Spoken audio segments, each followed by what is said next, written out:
Malam, Sobat Atlantis, kita ketemu kembali di acara Atlantis Show. Kali ini menginjak episode yang ke-21 dengan tema judul AMD. Mungkin rekan-rekan di angkatan 80-an pernah dengar AMD. Bukan ABRI masuk desa, tapi Armada Mandala Darat. Nah, ini sebagai rangkaian Mandala minggu lalu ya. Ini maaf nih, saya harus approve Mas Agung dulu. Moga-moga bisa dapat sinyal bagus. Bentar, nih Naga, Mas Nogo, Mas Agung sedang menunggu. Halo, Mas Agung. Ya, Halo, akhirnya. Mas. Halo, Mas. Waduh. Udah ditelepon Menteri Wisnu Tama belum, Mas? Belum ya? Emang ada kepentingannya apa, Pak? Enggak lah. Loh, kan ini kan kearifan lokal kan. Siapa tahu dari Zoom kemarin dapat respon bagus, dijadiin apa gitu. Belum ya? Oke. Mas, kemarin ini banyak komentar, tapi sudah nanti kita bahas di Zoom berikutnya aja. Banyak sih saran dari rekan-rekan, tapi kita tidak bisa jawab semuanya. Pertanyaan dan saran. Pada intinya mereka tidak puas, Mas. Jadi pengen berkali-kali, tapi kan nggak mungkin ya. Kita tiap bulan nggak mungkin. Dan saya pikir rekan-rekan ini agak egois ya. Ini dolim banget ya. Mereka kan nggak danain, nggak ngasih pinjaman peralatan, nggak ikut mikir, tapi nanya mulu gitu kan ya. Beda kalau konser 7 ruang kan ada rekening, kalau kita kan nggak ini. Oke Mas, ini langsung yang join 21, ini banyak ini. Ini langsung aja Mas ya. Kita diskusi kita ada 22 slide, nanti nggak cukup lagi. Kita mulai Mas, Armada Mandala Darat, AMD Mas, ABRI masuk desa. Oke, ini apa ini Mas? Kayak danau ya? Ya, itu danau yang ada di dekat rumah saya. Cuman karena danau itu bisa dilihat sebenarnya ya, itu di sebelah kiri bawah itu kan ada pantulan sinar matahari. Tapi di atas nggak ada matahari sama sekali kalau dilihat. Coba turun dulu Pak, diturun kan kelihatan nggak ada matahari, dan kalau ada mataharinya justru serong agak ke kanan. Ya, nggak ada matahari sama sekali. Karena justru saya foto karena itu. Di sini kan menunjukkan bahwa ini yang kelihatan apaan gitu loh. Karena kok antara bayangan yang ada di air dengan kondisi kenyataan yang terlihat itu beda gitu. Jadi mendungnya juga lain kan itu kalau dilihat Pak. Mendungnya juga lain, terus kemudian mataharinya yang di bayangan ada tapi yang kenyataan nggak ada gitu. Jadi di sini kan menunjukkan bahwa mereka itu sedemikian gampangnya untuk, kalau istilah teman-teman itu Photoshop hidup gitu. Memphotoshop alat itu dengan gampangnya gitu, sehingga mereka mau datang, mau enggak, mau kelihatan, mau tidak, itu bagi mereka gampang sekali gitu. Jadi kalau mereka mau mengadakan pukulan atau mau mengadakan atau membantu itu sangat mudah. Cuman masalahnya kan ya tergantung dari kita juga kan untuk itu.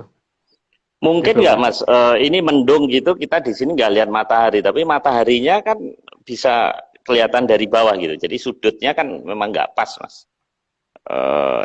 Air danau dengan, kan ada 3 sudut nih, berarti matahari kita, mata kita, dan danau kan bisa juga begitu Mas.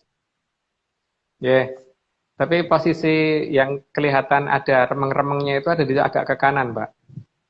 Masalahnya ada remeng-remeng bayangannya itu agak kanan. Jadi kalau ini mataharinya di sini, yang ketutupan mendung, bayangannya di sini, gitu. Yang di danau di sini, gitu. Itu banyak kok. Kalau misalkan teliti aja melihat kondisi-kondisi seperti itu banyak terjadi. Seperti kalau di Sumatera itu di Danau Singkarak gitu yang sering kelihatan seperti itu kalau yang saya perhatikan waktu pas saya ke Danau Singkarak waktu itu. Jadi aneh kan, tapi ya memang mungkin masyarakat nggak detail perhatiinnya ya. Kalau misalkan alasannya ketutup mendung itu harusnya kan tetap satu garis loh Pak, bukan begini. Gitu. Hmm. Jadi ini maksud Mas Agung ini ada kemungkinan fenomena alam yang tidak alami gitu, Mas.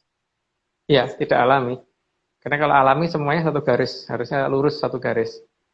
Kalau melenceng dikit lah, nggak jauh-jauh banget seperti itu gitu. Tapi Gitu. mendung dan mataharinya kan real, Mas ya.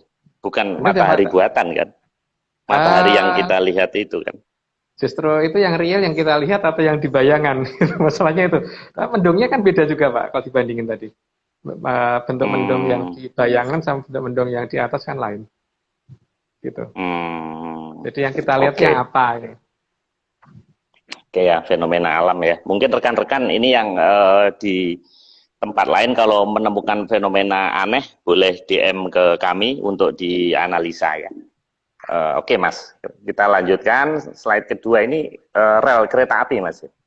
Ya, jadi di sini ini kan saya hanya berpikir begini ya. Kalau misalkan kereta api itu berasal dari Eropa, maka seharusnya di sana sumber dayanya ada dulu, misalkan diambil dari Belanda gitu misalkan. Jadi Ya. kan sumber dayanya harus ada, atau misalkan dari Jerman gitu.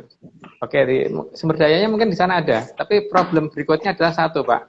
Kalau kita memperhatikan rel kereta api tersebut dan kemudian kita ukur secara volume untuk rel kereta apinya, rel apa mur, skrup, baut, terus sinyal, jembatannya dan sebagainya gitu, itu nanti akan kelihatan jadi sangat-sangat banyak. Jumlah volume itu mungkin bisa menutupi hampir ya mungkin kalau kalau Belanda itu kalau rel kereta api yang ada di sini dibawa ke sana semua, misal berasal dari sana dibawa ke sini, itu berarti paling tidak anggap aja 1/10 wilayah Belanda kan ketutupan rel kereta api yang masih dalam bentuk ditumpuk-tumpuk yang belum dibawa ke sini gitu loh Pak. Dan Hmm. itu menunjukkan seharusnya di sana ada banyak orang yang kemudian pekerjaannya pandai besi kan. Pekerjaannya di bidang logam, terutama di bidang-bidang yang berhubungan dengan kereta api, entah di relnya, entah di lokomotifnya, entah di apa gitu. Tapi kan enggak. Dan Ini bantalan rel kereta api Mas ini Mas. ya, itu bantalan rel kereta api dan Ini yang bisa, paling besar ini. ya, itu Segede kan ini. itu kayu bantalan rel kereta api itu kan juga unik toh Pak. Bisa tahan sekian lama, terus kemudian ini kayu apa sih gitu loh. Nih, Nah, ini yang di perlintasan Mas. Jadi yang kalau rel itu kereta itu pindah gitu loh. Pindah rel gitu misalnya ya, dari ya. rel 1, rel 2. Ini mahal. Mahalnya bukan harganya, mahalnya kalau ditangkap polisi waktu ngambilnya itu, Mas. Nah, sekarang apa nggak takut Pak? Kok bukan dipajang?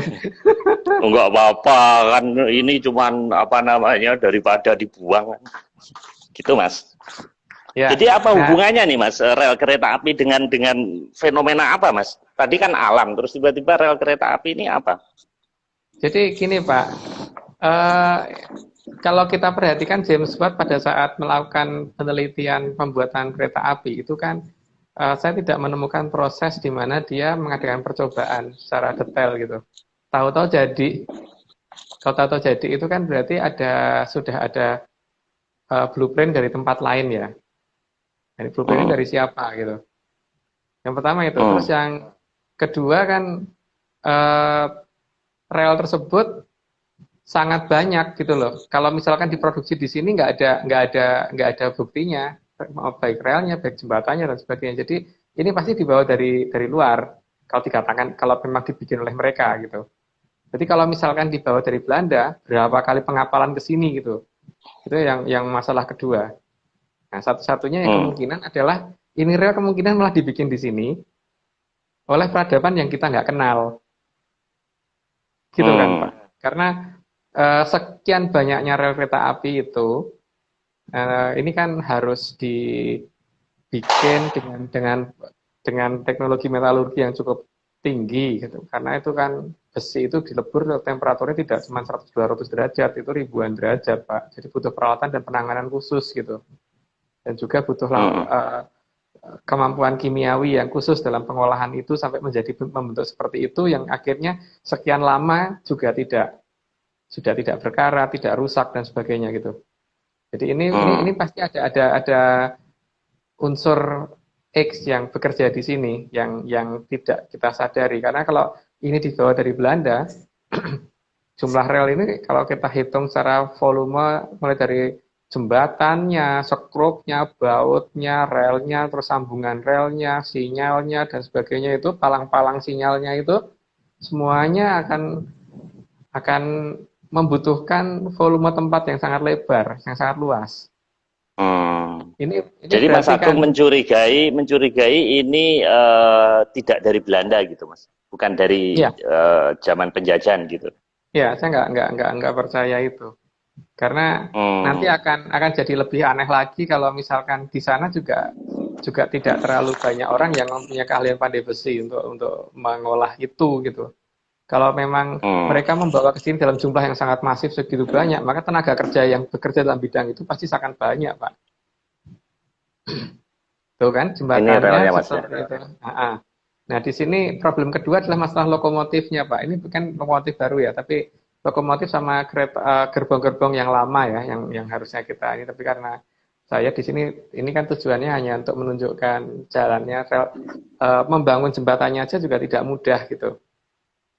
Nah, yang jadi problem kedua itu masalah lokomotifnya. Lokomotifnya itu kan harusnya sampai ke negara kita dalam kondisi knockdown. Nah, itu dalam kondisi knockdown. Karena kalau tidak dalam kondisi knockdown, sudah jadi seperti itu dikapalin, kapalnya bisa jadi kapal selam, Pak. Yang terlalu berat. Artinya apa? Kalau ketika dia dibawa dalam kondisi knockdown, masih belum terpasang, masih harus dirangkai lagi, maka ketika kapal mendarat, seharusnya tempat perakitannya tepat di pelabuhan tersebut, kan?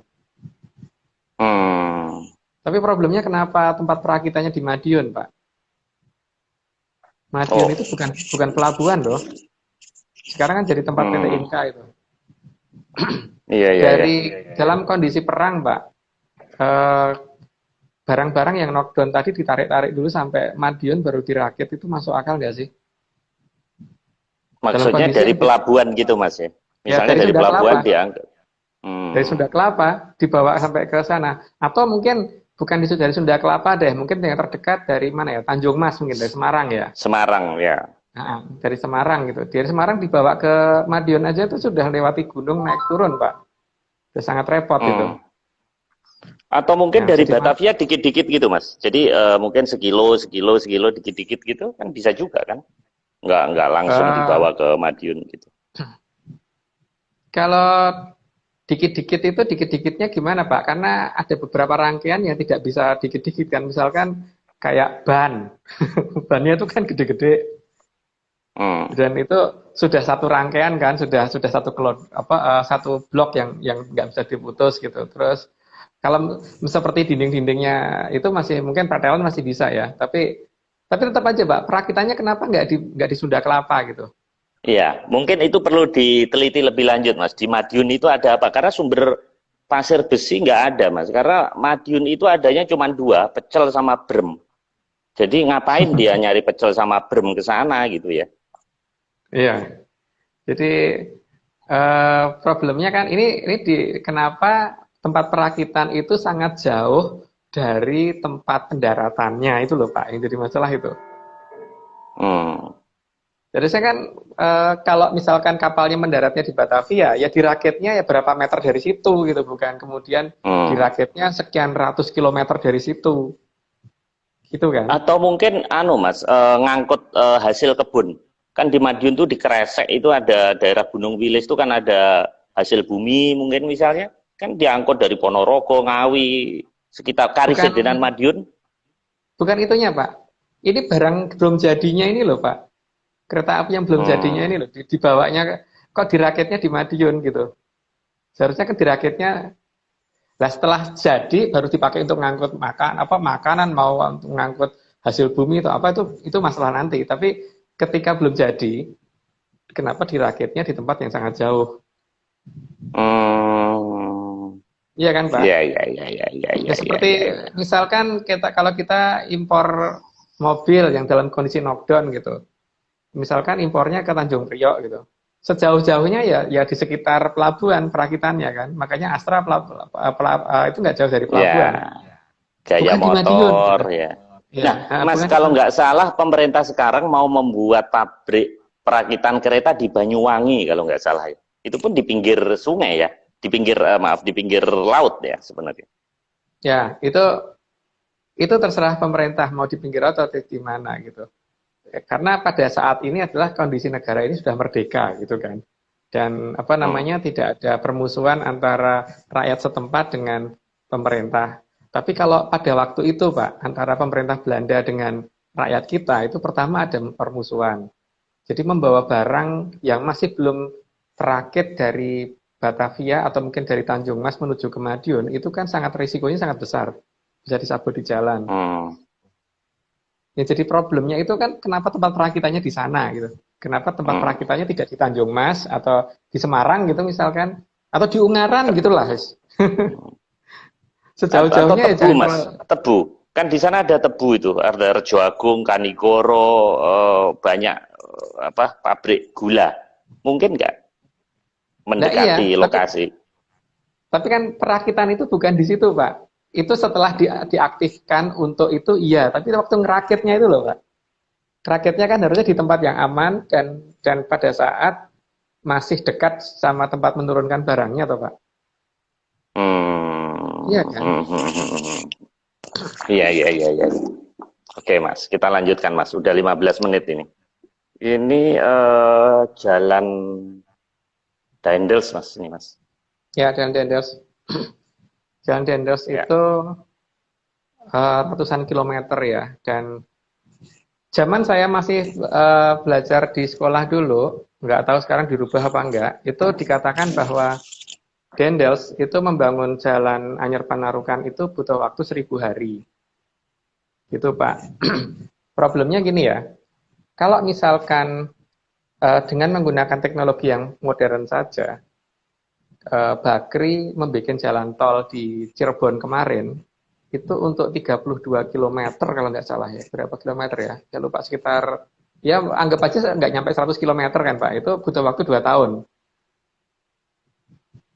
Dan 2 tahun itu berarti kan sekitar, kalau 1 tahun 365 hari, berarti 2 tahun itu sekitar 730 harian gitu kan.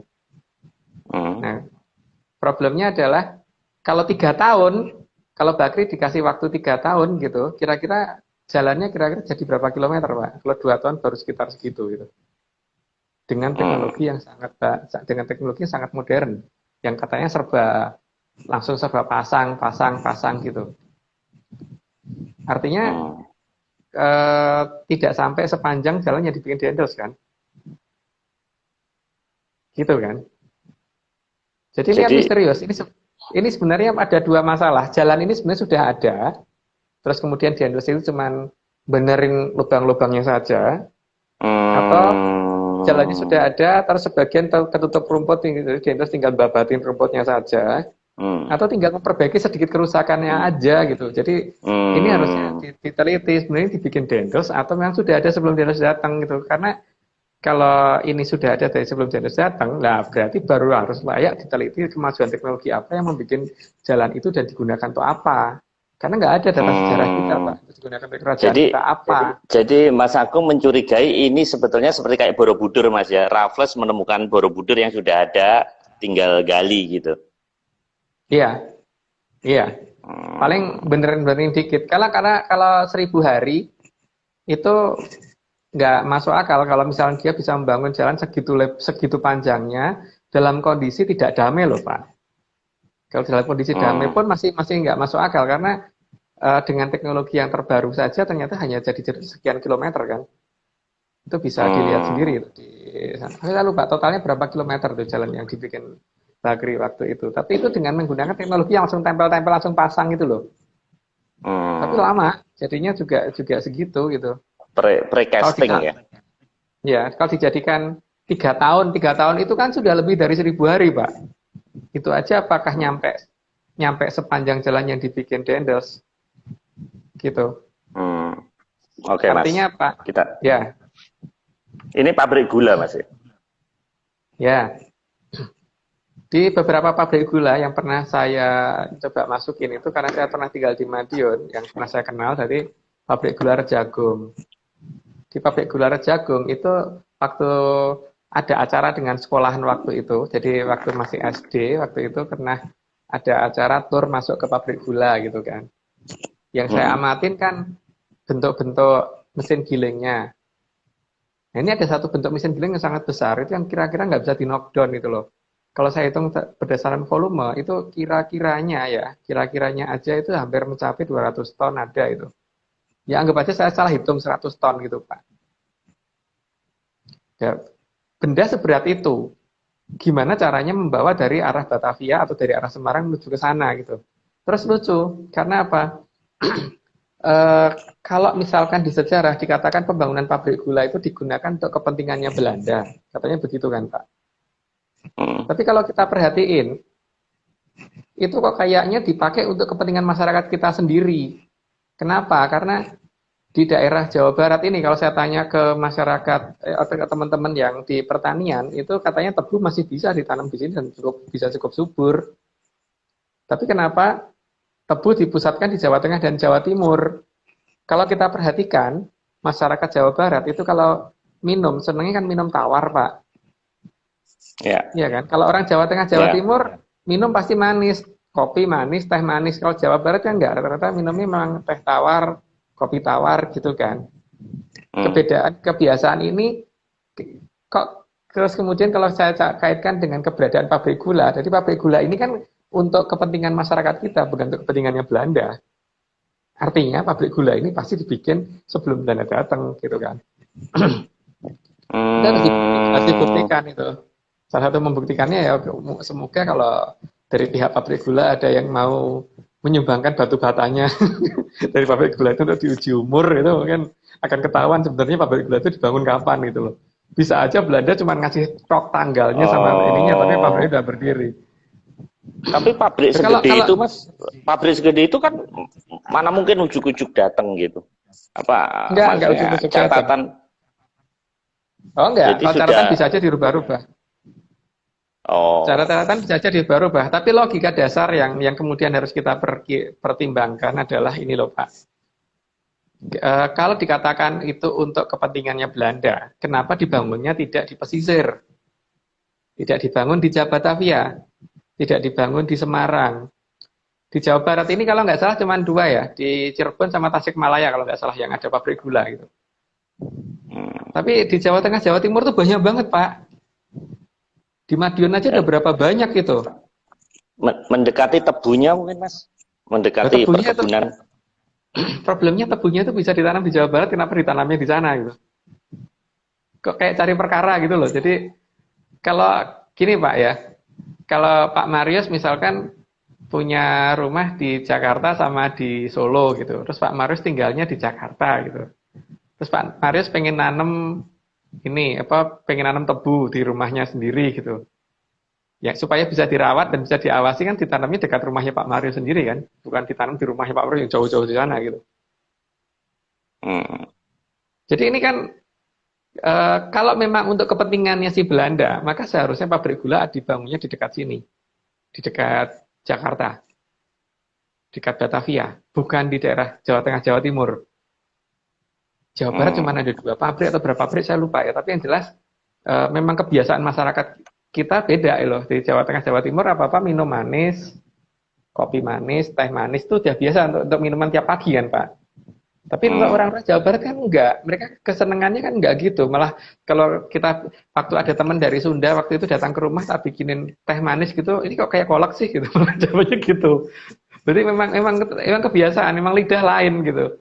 Lidah kita beda. Kalau mereka sukanya minum tawar, gitu. Nah, kalau mereka minum tawar, maka pabrik gulanya dibikin jarang di sini. Tapi karena di Jawa Tengah, Jawa Timur orangnya senang minum manis, maka di sana pabrik gula jadi banyak. Nah, kalau untuk kepentingan Belanda, seharusnya pabrik gula tidak memperhitungkan faktor manusia di Indonesianya kan, tidak memperhitungkan masyarakat kita seneng seneng manis atau nggak seneng manis, pokoknya di tempat yang mereka jaga, gitu kan harusnya gitu. Harusnya Gitu di ya. Oke, Mas. pesisir-pesisir gitu, iya. Nah, ini Oke, kan Mas. berarti ada teknologi apa yang membuat itu gitu loh, yang membuat ini. Oke, gimana Pak? Oke, Mas. Kita terusin, Mas. Ini udah hampir 30 menit, Mas. Ini ada 3 sekawan ini apa, Mas? Nggak, kita waktu itu mencoba mencari tempat karena kita curiga ya bahwa bagian bawah Pak, di bagian kaki. Di Oh, bagian ini. kaki yang paling utama. Ya. Jadi kita curiga ada suatu tempat yang ditulis dalam sejarah, itu ada daerah tanpa bayangan gitu. Nah, kita nemu Oh ini. kayak Kita kayak senterin kuping gua sampai aja. siang hari daerah itu nggak ada bayangan. Nah, terus pada malam hari kita coba pakai senter juga nggak ada bayangan. Itu kan aneh, Pak. Dan ini pernah kita jumpai di daerah dekat Cibubur juga ada. Waktu itu saya sama Verly ya yang memvideo tempat itu gitu loh. Jadi itu tempat kedua yang kita temuin. Yang itu di Jogja. Yang kita temuin ada di Jogja sama ada satu di daerah dekat ini. Jadi cerita memang tentang daerah tanpa bayangan yang benar-benar ada. Tapi terus rata-rata di daerah tinggi. Ini bukan di daerah tinggi yang kita temukan bukan di daerah tinggi. Misalkan Pak Maris di Candi Cetro gitu, di daerah lereng Gunung Lawu ya itu Candi Cetro itu pada saat-saat yang tepat ketika pas kabut itu sangat tebal, maka kita nggak punya bayangan Pak. Jadi menurut saya daerah yang dikatakan tanpa bayangan bukan Katulistiwa, tapi daerah seperti itu seharusnya. Kan dalam sejarah kita dikatakan bahwa Sriwijaya berada di daerah tanpa bayangan gitu kan. Nah, ini kita cari itu. Jadi daerah tanpa bayangan memang ada, jadi memang ada wilayah itu ada. Nah, Gitu. daerah tanpa bayangan ini satu titik atau maksudnya satu garis. Kalau Katulistiwa kan satu garis gitu, melingkar bumi. Nah, ini apakah dalam satu posisi lintang dan apa namanya bujur yang sama atau Beda, Pak. atau acak gitu, Mas? Acak. Karena di posisi yang dekat Cibubur itu kan agak ke utara. Jogja kan agak selatan, Pak. Enggak satu garis. Itu Jadi konstan memang atau berubah-ubah, Mas? Artinya hanya beberapa detik atau menit tanpa bayangannya itu atau terus-menerus? 2 kali kita datangi ke lokasi masih begitu terus ya. Waktu kita tinggal apakah berubah nggak tahu. Tapi pada saat kita ke sana seperti itu. Ya, Jadi kan waktu ngerti di ketika senterin pun, waktu malam di senterin itu nggak ada bayangan yang itu, Mas. nggak ada. Yang itu kalau saya mau buktiin bisa, Mas. Memang gue sama Mas Timi karena ke Jogja, Pak. Bisa. Bisa, tapi mohon nanti tempatnya dirahasiakan dulu karena sedang dalam penelitian kita itu. Jadi jangan dibuka dulu untuk posisi fix lokasi. Tapi kalau Pak Marius mau ke sana, monggo. Baru dengar lah ya. Karena kalau siang karena hari matahari juga itu, Mas. Kalau siang hari gitu nggak ada bayangannya juga. Kalau ada matahari bersinar gitu. Iya, di tempat kita itu banyak wilayah yang aneh, Pak. Memang salah satunya itu ya. Ada juga wilayah-wilayah yang nanti kalau kita lihat di Google Map nggak ada gitu. Beberapa pantai kita lihat di Google Map nggak akan ketemu. Kalau di log koordinat di situ nggak bisa. Sampai temen tak minta untuk gambar pola pantai di situ, kita cocokin dengan kita urut pakai Google Earth nggak ketemu. Lokasi-lokasi tertentu ada seperti itu. Di lokasi-lokasi seperti itu biasanya kalau misalkan di lokasi yang di pantai selatan itu biasanya di daerah yang pantai selatan biasanya ombaknya besar kan Pak. Ini di daerah yang nggak ada ombak sama sekali itu. Di pantai selatan yang tebingnya tidak tinggi. ada ombaknya. Ya tapi nggak ada ombaknya gitu. Itu daerah seperti itu biasanya di Google Map nggak ada. Di Google Earth juga nggak ada. Mas, saya pernah baca seorang metafisis. Dia meneliti katanya di Pulau Jawa itu ada sekian puluh titik yang ada penguatan sinyalnya, energinya besar sekali. Itu benar nggak, Mas? Apa ada hubungannya dengan Atlantis nggak, Mas? Saya tidak pernah bertemu dengan dia ya Pak, jadi saya belum bisa komentarin. Tapi pada dasarnya beberapa titik yang kita temukan itu biasanya di lock secara permanen, cuman sinyal itu tidak kuat. Jadi pada saat kita mendatangi baru dia menguat. Jadi mereka tuh kayak mencari tahu kita ngapain di situ gitu.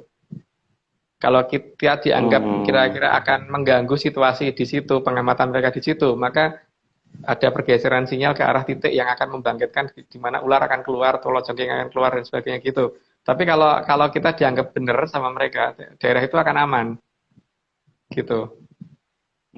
Jadi kalau dikatakan sinyal kuat enggak, karena mereka juga nggak mau terlacak, Pak. Yang saya tahu begitu, karena yang beberapa tempat yang kita uji bareng Pak Meru itu yang orang yang memang benar-benar dia pakar di bidang sinyal itu memang begitu. Sampai beliau sendiri juga bingung waktu kita ngecek di Imogiri, waktu di tangga di Imogiri seperti itu. Nah, jadi kekuatan sebuah sinyal itu apa bisa mempengaruhi materi, Mas? Misalnya ini benda gitu, terus ini bisa dikontrol sinyal tiba-tiba gerak sendiri atau ditutup gitu, itu memang begitu cara kerja Atlantis. Bisa banget Pak itu. Jadi seperti misalkan gini aja deh.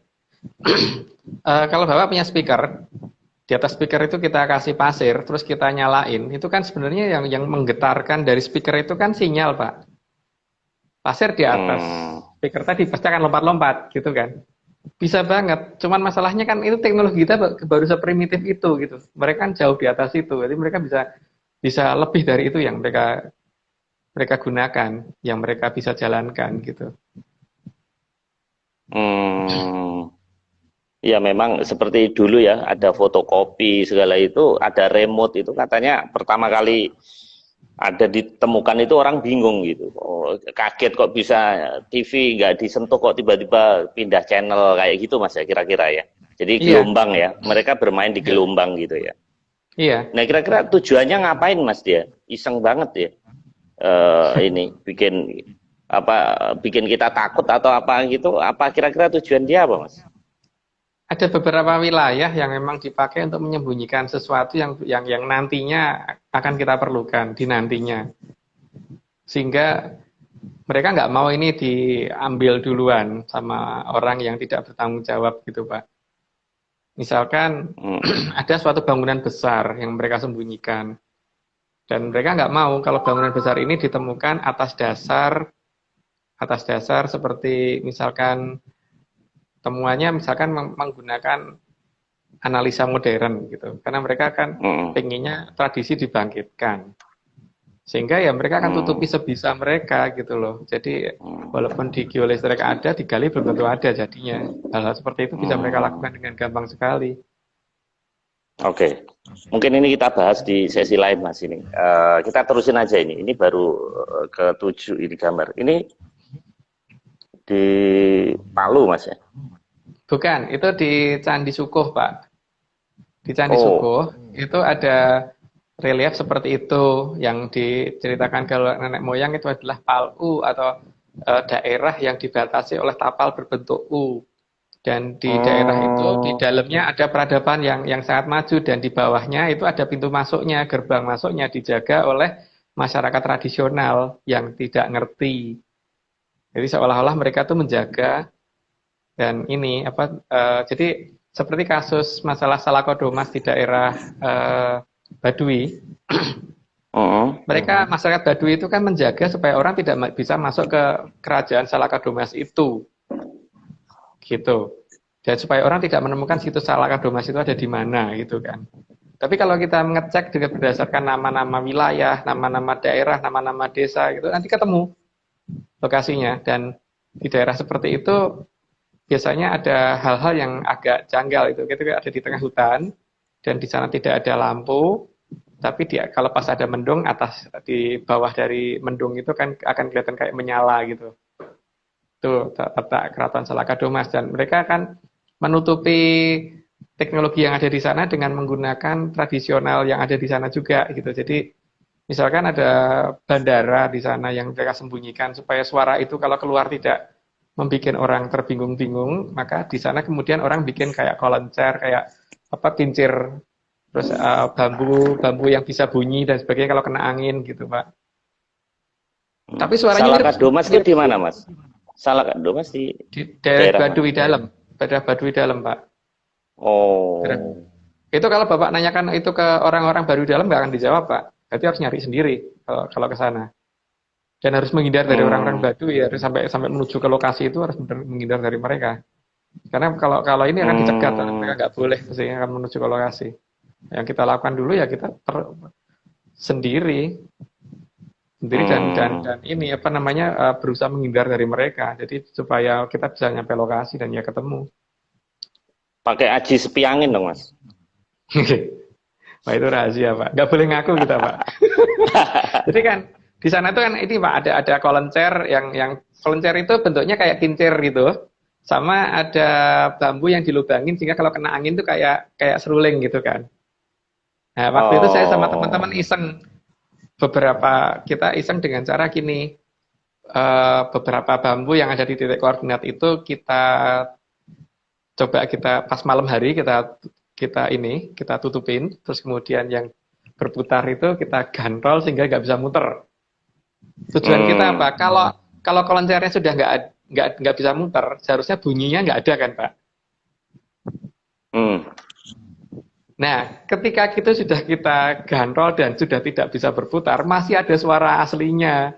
Berarti kan ini hanya untuk nutupin suara asli yang sebenarnya mereka umpetin dari kebocoran suara dari Salaka Domas ke wilayah mereka kan. Oh. Cuman pagi hari ya kita kembalikan lagi, jadi semuanya sudah berputar normal kembali, tidak kita rusak. Cuman kita pengen ngecek ini sebenarnya suara itu asli dari ini atau dari belakangnya dia gitu.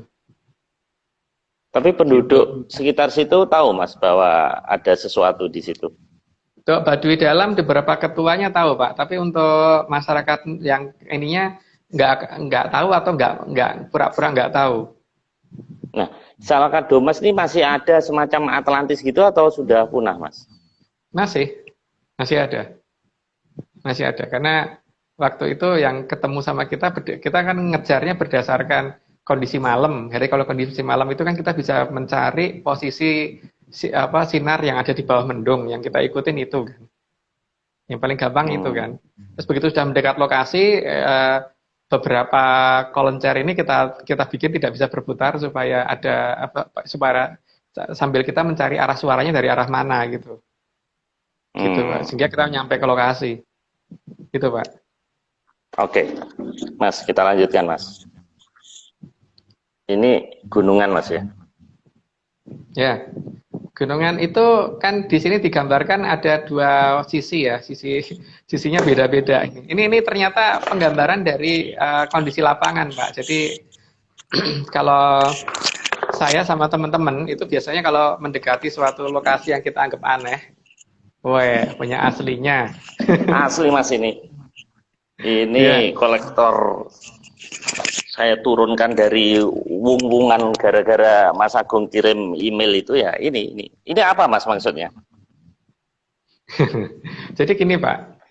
Pada dasarnya itu ada gunung gundul dan gunung gundul itu bentuknya stratovolcano atau melancip ke atas. Yang digambarkan kan begitu. Makanya gunungan nggak ada pohonnya di pinggirnya. Nggak ada maksudnya ya. Ya, Tapi di dalam gunungan lihat, Pak, ada bangunannya kan, Pak? Ini ya? Ya. Itu kan berarti merupakan suatu sandi bahwa di pegunungan-pegunungan yang aneh, itu ada suatu bangunan yang disembunyikan. Coba agak ke atas sedikit, Pak. Enggak, agak turun. Turunin. Oke. Turun. Lagi. Agak atas, agak pucuknya. Agak mendekati pucuk. Oh, ini pucuk. Nah, coba ke kudupnya ada kan, terus di atas ada sesuatu yang menyala gitu kan, ada gambaran ada sesuatu yang menyala. Jadi memang itu berarti ada pengawasan dari suatu tempat dari atas yang mengawasi bukit tersebut. Gitu.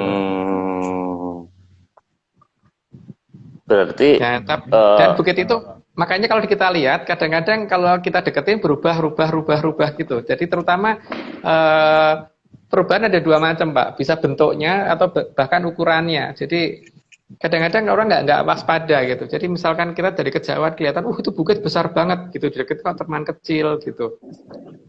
Atau malah yang lucu yang seperti yang saya waktu itu jalan sama beberapa teman, itu bukit kan kelihatan dari jauh besar, tiba-tiba mengecil, tiba-tiba membesar lagi, tiba-tiba mengecil.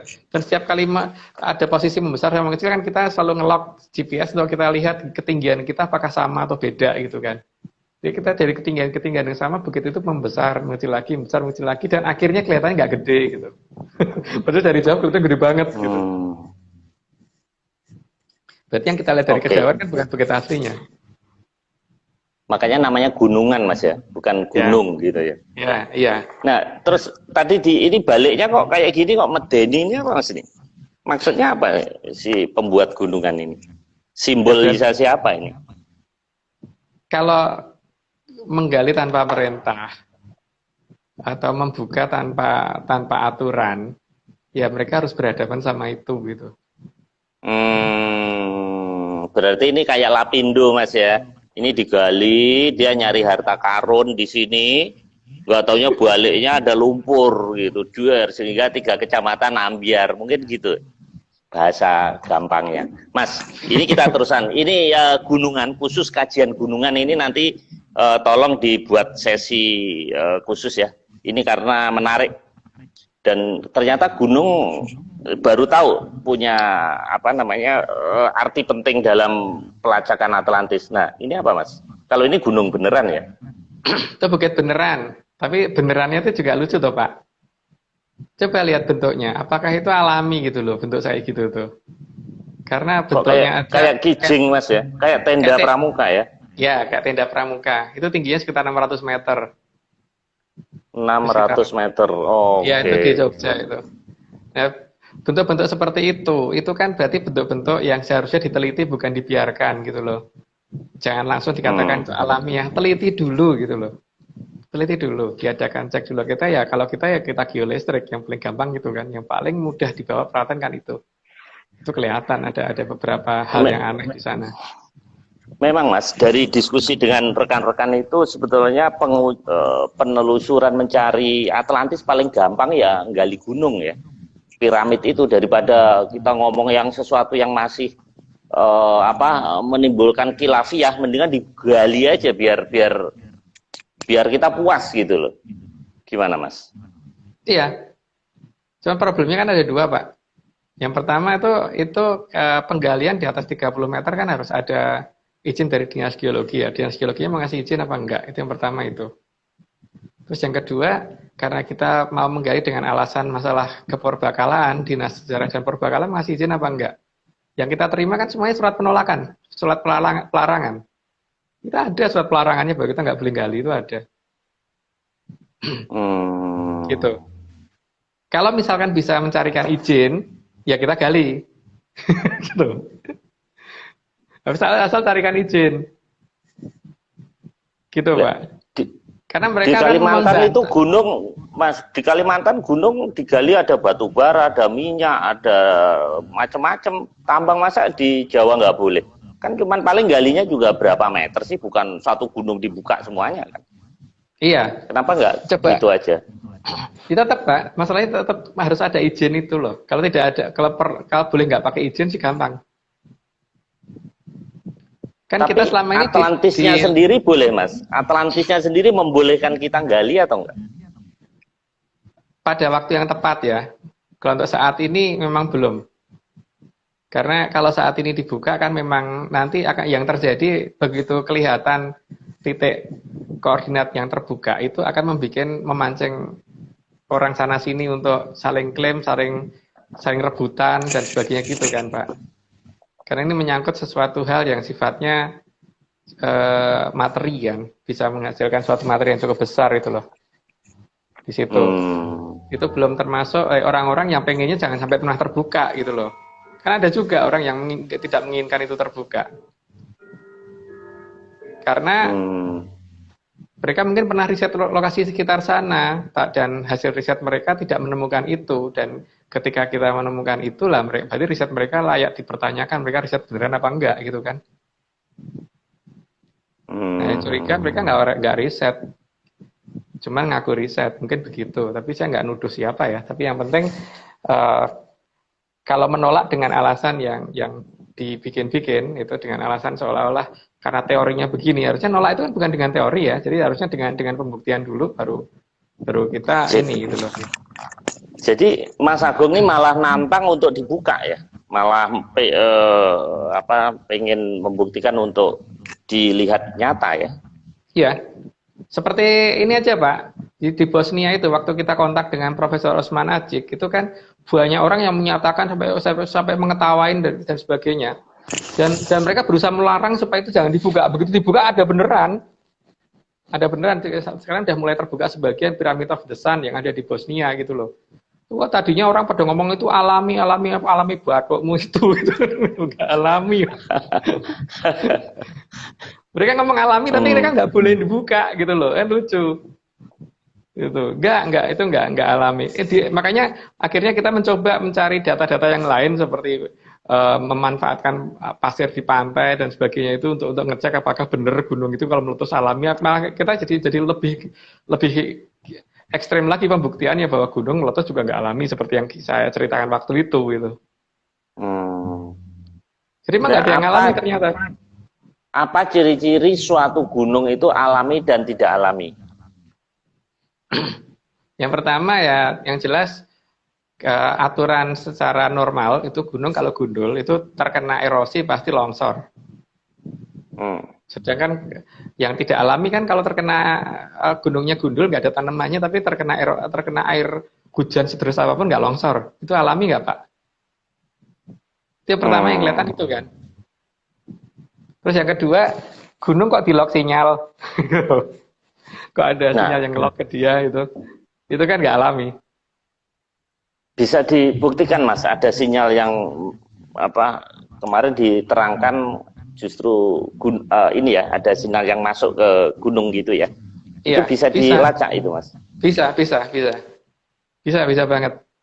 Karena itu justru tadi awalnya kita diusulkan oleh Profesor Osman Ajik yang di Bosnia untuk itu, karena di sana ada, terus kemudian dia pernah ngecek di beberapa piramid di Inka, Maya itu ada, di Mesir juga ada.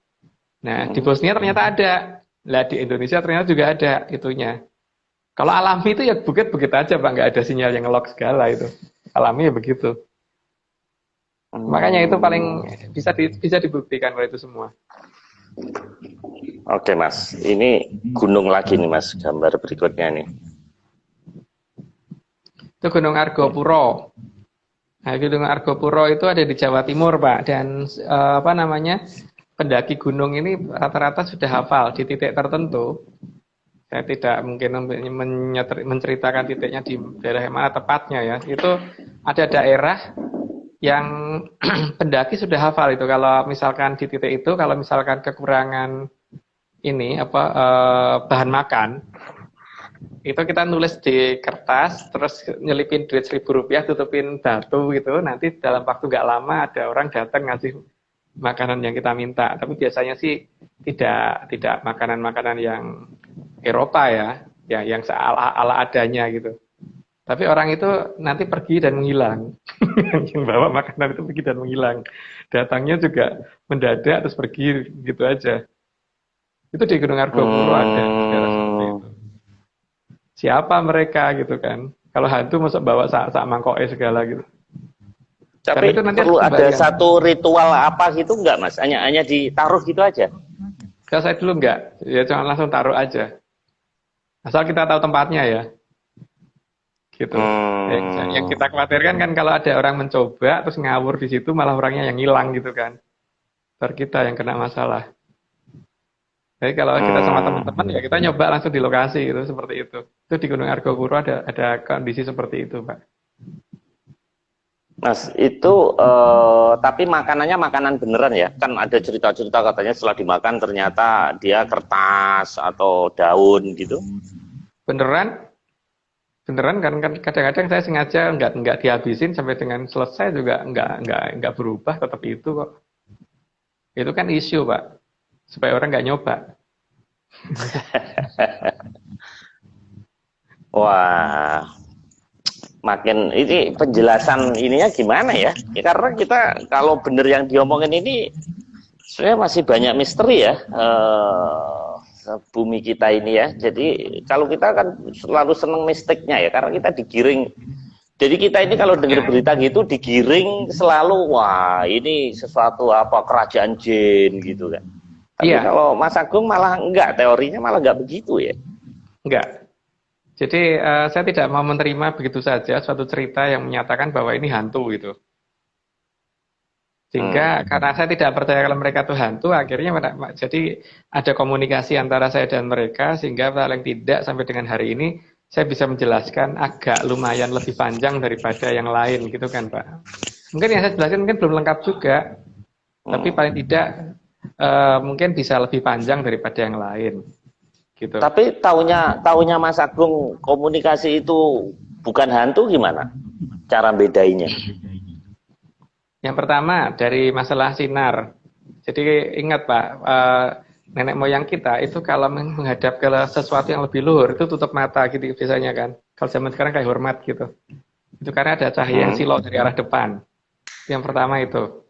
Yang kedua, hantu itu biasanya tidak akan bisa menjelaskan banyak hal.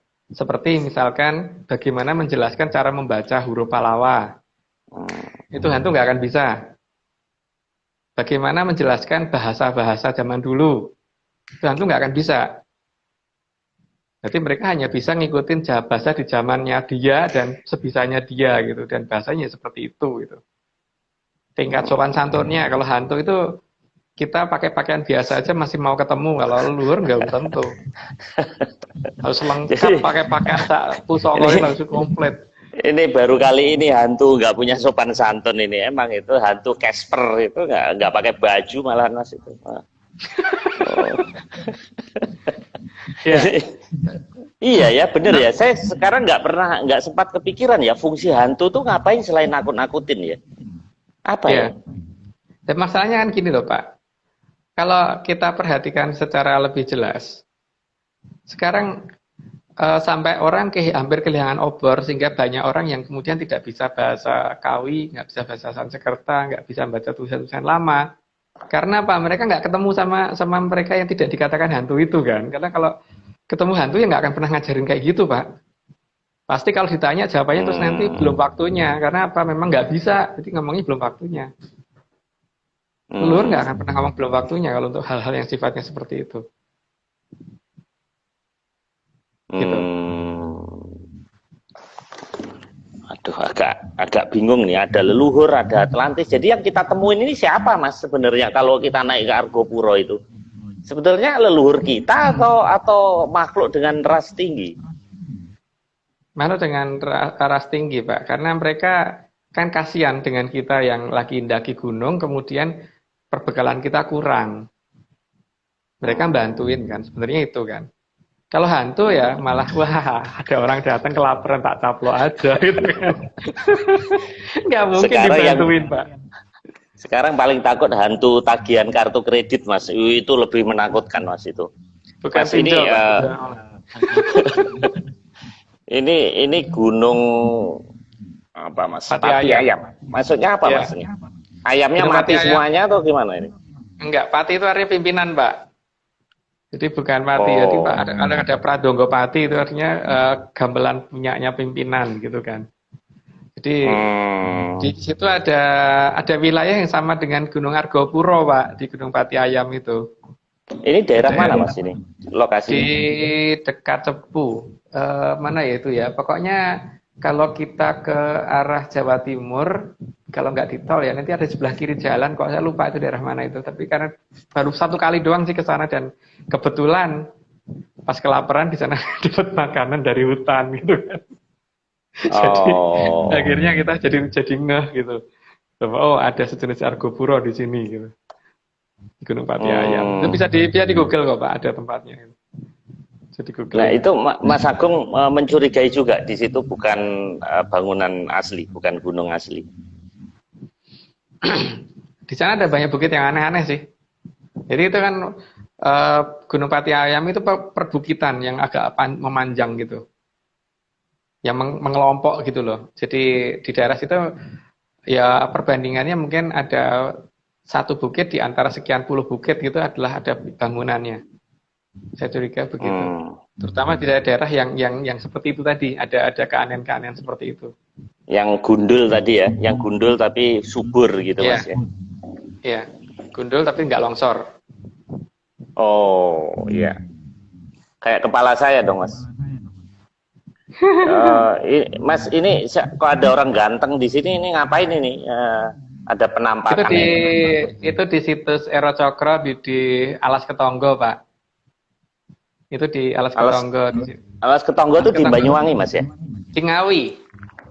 Oh, Di Ngawi. Ngawi. Iya. Nah, di situs Ero Cokro ini kalau kita mau nungguin sampai malam jam segitu, nanti akan kedengaran suara gamelan. Padahal jarak tempat itu dari desa terdekat sangat-sangat jauh. Nah, kalau gamelan itu sudah muncul, nah berarti tinggal kita berhadapan dengan yang punya gamelan tuh, Pak. Tinggal. Nah, Mas Agung pakai baju kayak gini, saya pikir karnaval atau ada acara party, enggak ya? Ini enggak. Kok aneh, malam-malam pakai baju gini kan nakutin, Mas. Ini maksudnya apa, Mas? Di tengah hutan itu, Pak. Di tengah hutan, dan itu ketika saya mau mendatangi suatu kerajaan, ya saya harus menggunakan tradisi yang dianggap sopan oleh mereka gitu kan. Walaupun sebenarnya pakai pakaian apa aja bisa, tapi ya saya tidak mau menghormati ya. Ya, menghormati sana. Jadi setelah gamelan datang, kita baru ngadep sehingga langsung ngilang dari lokasi itu. Kalau orang lihat ya nggak ada kitanya, tapi gamelannya pasti masih kedengeran itu. Jangan-jangan kesedot UFO gitu, Mas? Itu nggak boleh ngaku kita, Pak, untuk masalah itu. Mas ini sendirian atau rombongan, Mas? Ada yang memfoto kan, Pak? Berarti ya tidak sendirian. Oh ya. Itu kalau dari Ngawi jalannya ke arah mana, Mas? Ke Cepu, ke arah Ngawi ke Alas Ketonggo itu lewat belakang terminal, Pak. Itu ada jalan, aduh namanya apa sih? Saya lupa namanya. Tapi tukang ojek di sana pada tahu kok, Pak. Jadi ini atau di Google Map bisa kok itu Alas Ketonggo gitu. Itu hutan, Mas ya. Jadi masih hutan terawat gitu, masih belum. Hutan lebat banget kalau waktu saya ke sana terakhir masih lebat. Kalau sekarang nggak tahu ya, karena sudah beberapa lama nggak ke sana sih. Kan berarti kita area 36 juga dong, Mas, itu ya? Iya. Nah, yang dimaksud Ero Cokro itu apa, Mas? Kalau Ero itu kan Mas, Cokro itu perubahan. Jadi perubahan ke zaman keemasan gitu kan. Cuman itu kan yang kita pertanyakan nanti itu siapa gitu kan. Waktu bertanya ke sana memang belum dapat jawaban secara ini ya, secara yang boleh disebarluaskan. Tapi paling tidak sedikit-sedikit ya sudah mulai diberitahukan lah gitu. Tapi paling tidak ini ya, jadi kita mulai mengerti lah. Tapi kan di sini berarti mereka juga mempersiapkan itu gitu loh, Pak. Mempersiapkan untuk kemunculan orang di pihak kita yang akan mereka dukung itu gitu. Ya, siapa tahu itu Pak Marius loh. Wah, jangan Mas. Saya Presiden Atlantis saja Mas, sudah cukup Mas. Udah karena mencakup NKRI. Enggak, ini hubungannya dengan Alas Ketonggo, Atlantis dan apa armada Mandala Darat ini apa Mas? Mungkin masih ini karena 12 slide ini beberapa menit selesai, jadi nanti terpaksa saya putus. Nggak apa-apa, jangan dipaksain kalau nggak selesai, soalnya nggak bagus juga kalau dikejar-kejar slide ini, nggak bagus juga. Ini apa Mas hubungannya? Beberapa markas mereka toh Pak, markas mereka itu menunjukkan di daerah-daerah yang seperti itu gitu kan, yang orang nggak akan curiga kalau itu adalah tempat mereka gitu. Tapi kalau kita bisa bertamu dengan baik-baik ya mereka akan menerima dan kita kan diajak masuk gitu. Tapi kalau kita tidak baik-baik atau tidak ngerti logikanya di sana bagaimana ya hutan tetap hutan aja gitu. Gitu. Tapi di babat atau di cerita-cerita sejarah memang Alas Ketonggo ini memang pernah disebut Mas, atau Mas Agung yang menemukan, atau memang sudah lama lokasi? Sudah lama Pak, sudah lama itu, sudah lama. Bukan saya yang menemukan, sudah lama. Itu tepat di belokan sungai gitu, itu situs Ero Cokronya pasti tepat di belokan itu. Dan di situ sering kedengaran suara gamelan. Dan itu teman-teman pada dengar sih biasanya. Tidak cuma saya, di jam-jam tertentu tapi tidak Asno. Mas aku nggak takut ada suara-suara gitu, itu nggak takut. Lah kenapa harus takut toh Pak? Wong mereka bukan hantu ya? Oh iya ya, bukan hantu ya, kenapa takut Iya, ya? mereka bukan hantu. Oh iya iya iya iya iya iya. Iya. Nah, itu Mas, bedanya Tuhan sama hantu Mas. Kalau takut terhadap hantu itu lari, kalau takut terhadap Tuhan itu enggak gitu. Itu kalau saya ngaji begitu. Oke Mas, ini terakhir ini, Mas. Ini nggak cukup ini. Oke, terakhir ini apa ini Mas? Maguwo. Oh, di Maguwo itu kan sering ada kedengaran suara drum band dan pasukan baris itu Pak. Tapi kalau diikutin, nanti yang ngikutin bisa hilang. Gitu. Oh, Gitu maksudnya di Maguwo. di sekarang ini atau dulu atau zaman perjuangan dulu atau Sampai sekarang masih cuman harinya kan acak. Tapi kalau orang-orang daerah Maguwo pasti hafal itu. Suara drum band. Oh. Nah, itu ada kayak orang baris pakai suara drum band dan dilihat yang bener ada orang baris beneran gitu. Itu jangan diikutin. Karena memang gitu. ya, karena kan mereka memang sedang akan persiapkan sesuatu kan sehingga mungkin mereka latihan kayak atau apa bocor ke wilayah kita gitu. Nah, seharusnya tidak bisa kita lihat, tapi sering bocor seperti itu memang di Maguwo. Namanya jadi itu kan Maguwo. sinyalnya error gitu Mas. Sinyalnya error terus muncul gitu Mas. Entah sinyalnya error atau dierrorkan ya nggak tahu. Kan mungkin mereka sengaja kan kita juga nggak ngerti Pak. Tapi yang jelas itu sering kelihatan. Gitu di Maguwo Jogja. Mestinya banyak orang yang tahu dong Mas. Ini kan di kota Mas, nggak di tengah hutan. Banyak orang di daerah Maguwo asal orang-orang yang lama pasti tahu itu. Kalau penduduk yang baru aja pindah ke sana ya nggak tahu ya. Tapi untuk orang-orang yang sudah lama tinggal di sana pasti ngerti itu cerita itu. Memang tidak tiap tahun, tapi sering Pak. Tapi sering. Nah itu ngapain kira-kira Mas? Jadi itu area 36 juga di situ. Ya, itu kan jelas kalau namanya drum band ada bentuk pasukan yang sedang berbaris dan sebagainya gitu. Itu kan jelas. Itu kan jelas sangat dekat dengan markas kan berarti kalau seperti itu. Ada hubungannya dengan landasan udara Mas? Sangat ada karena posisi lapangan terbang itu kemungkinan sekian kilometer dari lapangan terbang yang seharusnya yang milik mereka. Wah, jadi ada lapangan terbang UFO lagi di situ Mas? Ya mau gue dianggap UFO atau apa terserah deh. Oh, jadi yang sekarang ini decoy gitu, bukan yang sebenarnya gitu Mas? Ya benar tapi bukan ya, yang. Bener, bukan yang dulu. Iya, benar bukan yang dulu. Tapi ada lapangan terbang yang lain dekat Magu. Makanya namanya Maguwo. Oh, artinya apa Mas itu? Ma itu kan tempat ya, guwo. Guwo itu kan berarti suatu tempat yang di dalam gitu. Jadi ada sesuatu yang disembunyikan tapi untuk masuk ke lokasi itu kita melalui celah yang kecil gitu loh Pak. Yang seolah-olah gelap terus nanti terang lagi begitu sudah masuk. Gitu. Tapi tidak mengganggu penerbangan pesawat kan Mas? Mereka nggak ganggu kita kan? Enggak. Bagi mereka ngapain juga ganggu kita Pak. Nggak ada untungnya atau mereka. Oke Mas, terakhir ini apa Mas ini? Kuta Kelambu ini apa nih maksudnya? Jadi namanya nggak aneh nggak Pak itu? Namanya kok Kota Kelambu. Kelambu itu kan penutup toh. Iya, banget aneh. Ya, berarti itu suatu kode toh Pak. Ada suatu wilayah yang ditutupi di daerah nggak jauh dari Cibubur gitu kan?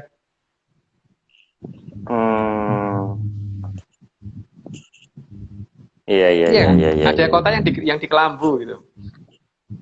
Ditutup itu tabir gitu ya? Yang ditabir ya. Sudah mengadakan penelitian Mas ke situ? Sudah menerjunkan tim belum? Sudah. Jadi kalau kita lihat dari bukit di ketinggian tertentu, itu nanti akan kelihatan ada kayak yang saya ceritakan waktu itu, ada kayak garis lurus gitu di atas.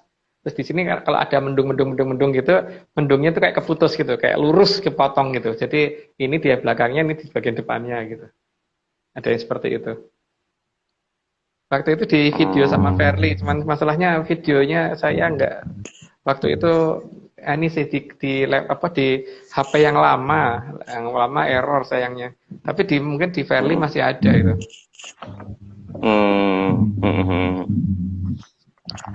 Mas, ini waktu sudah habis, jadi kita cukupkan sekian. Ini belum selesai banget nih, baru 15 dari 22 yang kita rencanakan. Jadi, tapi ya nggak apa-apa lah. Tapi kalau denger cerita Mas Agung katanya semua tempat jadi mistis. Jadi kayaknya nggak ada tempat, justru kebalikan. Kalau dulu saya pikir tempat yang aneh itu susah. Sekarang justru cari tempat yang biasa yang susah kalau dengerin kayak gini. Kayaknya semuanya ada apanya gitu.